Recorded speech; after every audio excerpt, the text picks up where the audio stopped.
रामटेक विधानसभा क्षेत्रातील धान उत्पादक शेतकऱ्यांच्या प्रश्नांवरून राजकारण तापू लागले आहे। जाहीर झालेला धान बोनस अद्यापही शेतकऱ्यांच्या खात्यात जमा न झाल्यानं नाराजी वाढत आहे। रामटेक, मौदा आणि पारशिवनी तालुक्यातील शेतकरी सध्या गंभीर आर्थिक संकटाचा सामना करत आहेत। खरीप हंगाम सुरू असताना खते, बियाणे आणि मजुरीसाठी मोठ्या निधीची गरज असताना शेतकरी अडचणीत सापडले आहे। या पार्श्वभूमीवर भारतीय राष्ट्रीय काँग्रेस रामटेक विधानसभा क्षेत्राच्या वतीनं माजी मंत्री राजेंद्र मुळक यांनी उपविभागीय अधिकारी रामटेक यांच्या मार्फत मुख्यमंत्री यांना निवेदन सादर केले। या निवेदनात धान उत्पादक शेतकऱ्यांना प्रति हेक्टरी 50,000 रुपये बोनस तातडीनं त्यांच्या बँक खात्यात जमा करण्याची मागणी करण्यात आली आहे। तसेच तांत्रिक कारणांमुळे प्रलंबित असलेली प्रकरणे त्वरित निकाली काढावीत, आदिवासी भागातील धानाचे चुकारे तत्काळ द्यावेत आणि शेतकऱ्यांना पीक कर्ज सुरळीत उपलब्ध करून द्यावे अशी मागणीही करण्यात आली आहे। 7 ते 10 दिवसात बोनस जमा न झाल्यास शेतकऱ्यांच्या वतीनं तीव्र आंदोलन छेडण्यात येईल असा इशारा देखील देण्यात आला आहे।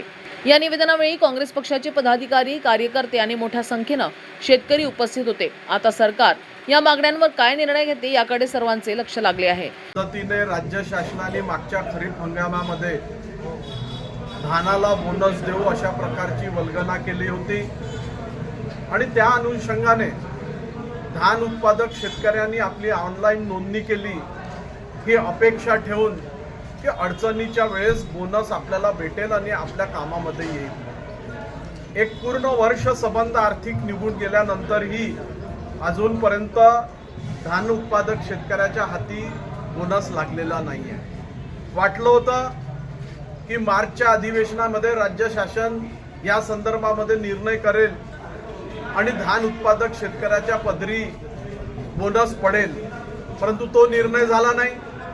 आणि आत्ता हल्ली पावसाळी अधिवेशन झालं, त्याही मध्ये अपेक्षा भंग झालेल्या आहे आणि म्हणून आज आम्ही संबंध रामटेक विधानसभा मतदारसंघातील धान उत्पादक शेतकऱ्यांच्या माध्यमातून माननीय मुख्यमंत्र्यांना निवेदन एसडीओच्या माध्यमातून दिलेलं आहे की हा निर्णय एक तर तुम्ही ताबडतोब करा।